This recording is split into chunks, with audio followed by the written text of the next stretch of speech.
Everybody knows that Donald Trump is mentally disturbed. His mental illness is hiding in plain sight. Someone who can never admit a mistake or show remorse or guilt is unbalanced. Someone who frequently brags and demeans others is emotionally insecure and volatile. And someone who appears to lack empathy invariably has something missing inside. No one has to go out on a limb to know that these things are true. When I say that everybody knows, I realize that that isn't literally true. Many people seem to like and admire Trump, and likely believe that critiques of his psychological stability originate from the liberal media and his political opponents. Instead, when I say that everybody knows Trump is disturbed, I'm saying you don't need to be a trained psychiatrist or psychologist to believe that he is riddled with extreme emotional conflicts that hamper his ability to be a responsible leader. You just need some combination of common sense, intuition and empathy. Most psychotherapists understand their clients with just such tools. In this sense, analyzing Trump's mind is almost as easy for the layperson as for the so-called expert. For example, is anyone surprised that someone who smiles and clowns around all the time might be hiding depression or sadness? Or that a bully might secretly feel weak and scared? Or that a braggart is likely defending him or herself against feelings of insecurity or inferiority? Or that an abuser might have been abused as a child? These inferences don't require speculative diagnostic leaps or specialized psychiatric knowledge, but are knowable through the ordinary emotional intelligence that guides us in normal social life. We're put off by the braggart because we sense he has an urgent need to show off and turn us from peers to admirers. It isn't hard to assume that braggarts must be secretly insecure, so much so that they need to constantly proclaim the opposite.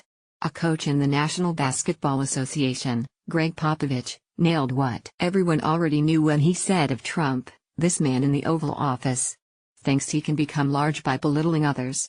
Like Popovich, people need to trust their perceptions and intuitions about what makes Donald Trump tick. Given the huge amount of information we have about Trump, his over 30,000 tweets, biographies, long record of public life, frequent leaks about the inner workings of the West Wing, etc., certain common sense inferences about his mental state are easy to make. For example, Trump seems unable to tolerate guilt or remorse, refusing to ever admit a mistake or failure. He never said anything sexist, his administration is never chaotic, his response to the devastation in Puerto Rico scores a 10, and, naturally, he never said anything to insult a Gold Star widow or give license to white supremacist groups after Charlottesville. Nothing is ever his fault, ever. Why is that? Do we really need shrinks to tell us that Donald Trump seems unable to tolerate any feeling of failure, guilt, or shame? I think that most of us intuitively understand that when people compulsively and defensively justify themselves in response to any hint of failure or criticism, they're allergic to feelings or insinuations that they have done or said something bad, something disappointing, something imperfect. And the intensity of Trump's defensiveness must, of course, be a measure of the degree to which these underlying negative feelings feel intolerable. The resulting picture of Trump's psychology can be simply and readily drawn by any observer.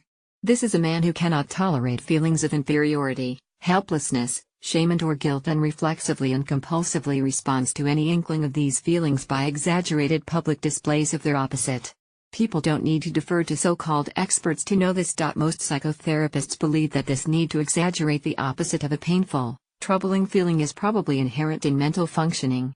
All of us, not just Trump, go out of our way to reduce the threat of distressing feelings and beliefs.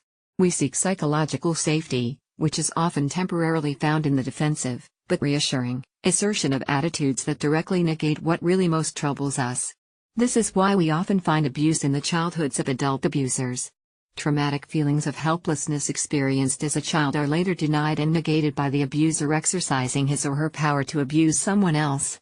Similarly, it wouldn't surprise most people to know that people who are extremely extroverted on the outside might be secret introverts. It's commonly reported, and evident to most of us, that when Trump feels insulted, he hits back twice as hard.